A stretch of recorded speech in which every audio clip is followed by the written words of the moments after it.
নমস্কার। আজকে আমি আবারও তোমাদের সামনে হাজির হয়েছি। এই রাতের সময় আমি গীতা পাঠ করি, সেটা তোমাদের একটু শোনাবো বলে। আজকে একটা সম্পূর্ণ অন্য শ্লোক তোমাদের শোনাবো। ধর্মান পরিত্যাজ্য মামেকং শরণং ব্রজ অহং ত্বং সর্ব পাপেভ্য মোক্ষয়িষ্যামি মা শুচ। কেউ কেউ হয়তো এই শ্লোকটা জানো, কিন্তু মানি না আমরা কেউই, তাই না? আমাদের প্রতিদিনের চলার জীবনে আমাদের অনেক ভয় আছে। মা মনসার পুজো করতে হবে, না হলে এই অসুখ হবে, মা লক্ষ্মীর আরাধনা না করলে ধন সম্পদ লাভ হবে না। এই সমস্ত বিষয়ের জন্য আমরা সর্বদিকে সব দেবতা 33 কোটি দেবদেবীর পুজো করি, কিন্তু ভগবান বিষ্ণুর উপাসনা করি না তো।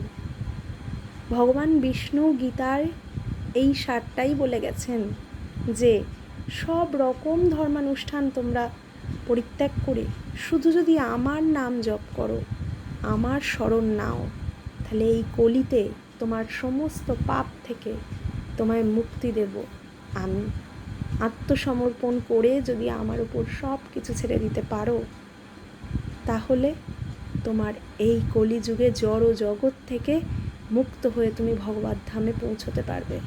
শুধু আমায় কাছে আত্মসমর্পণ করতে হবে। আমিই তো পরম ব্রহ্ম, আমিই তো সেই সচ্চিদানন্দ।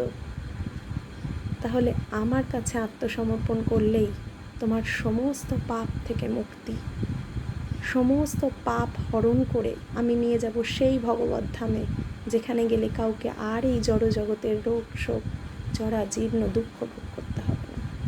কিন্তু আমরা পারি না, আমিও পারি না। আমরা ছোটোবেলা থেকে দেখে এসেছি না, মঙ্গলবার মা মঙ্গলচণ্ডীর পুজো, শনিবার বাবা শনিদেবের পুজো আমিও করি, কিন্তু চেষ্টা করি ওই সব থেকে আস্তে আস্তে যদি কিছুটা সময় হলেও অন্তত গীতার মধ্যে দেওয়া যায়। কারণ এই কলিযুগে ভগবান বিষ্ণুর সাধনা এই গীতার মাধ্যমেই হবে। গীতা শুধু ধর্ম নয়, আধ্যাত্ম চেতনা বাড়ায় না। গীতা হলো শক্তি, সেই শক্তি যা তোমাকে চলার পথে সঠিক দিশা দেখাবে, যা তোমাকে পাপের রাস্তা থেকে সরিয়ে পূর্ণ রাস্তায় নিয়ে আসবে, যার মাধ্যমে তুমি সব দুঃখ এমনকি মৃত্যু শোকও ভুলতে পারবে। গীতায় মৃত্যু মানে কি জানো? দেহত্যাগ, এক দেহকে ছেড়ে অন্য দেহে আত্মার প্রবেশ। যেমন আমরা বস্ত্র পরিত্যাগ করি, ঠিক তেমনই আত্মা দেহত্যাগ করে।